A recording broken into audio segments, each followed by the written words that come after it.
As the coronavirus pandemic took hold of America, a record number of billionaires backed Joe Biden, putting him ahead of Donald Trump in terms of support from America's wealthiest. 32 billionaires and their spouses backed Biden in March versus 14 who gave to President Trump that same month. Altogether 94 billionaires have now donated to Biden versus 90 who have given to Trump since he started fundraising in 2017.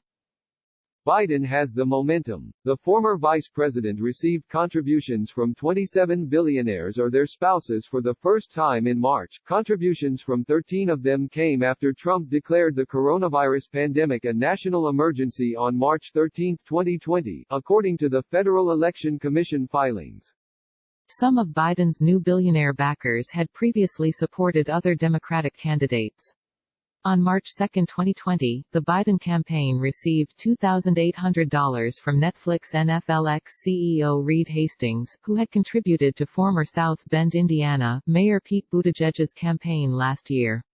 A few weeks later, the campaign collected donations from director Steven Spielberg and his wife, Kate Capshaw, who had contributed to Senator Cory Booker's campaign in 2019.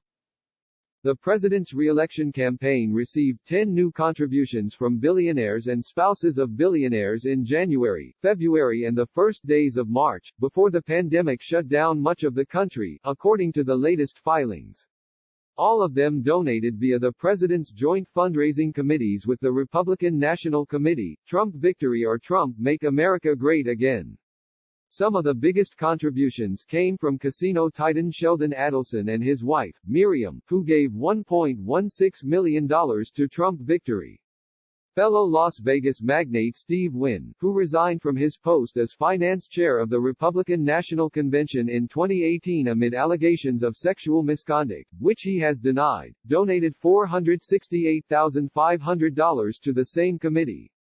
Trump picked up no new billionaire supporters between March 14, 2020, and March 31, 2020, the latest date for which there are federal filings, though 2 contributions from billionaires who have previously given to Trump's re-election came in during that period.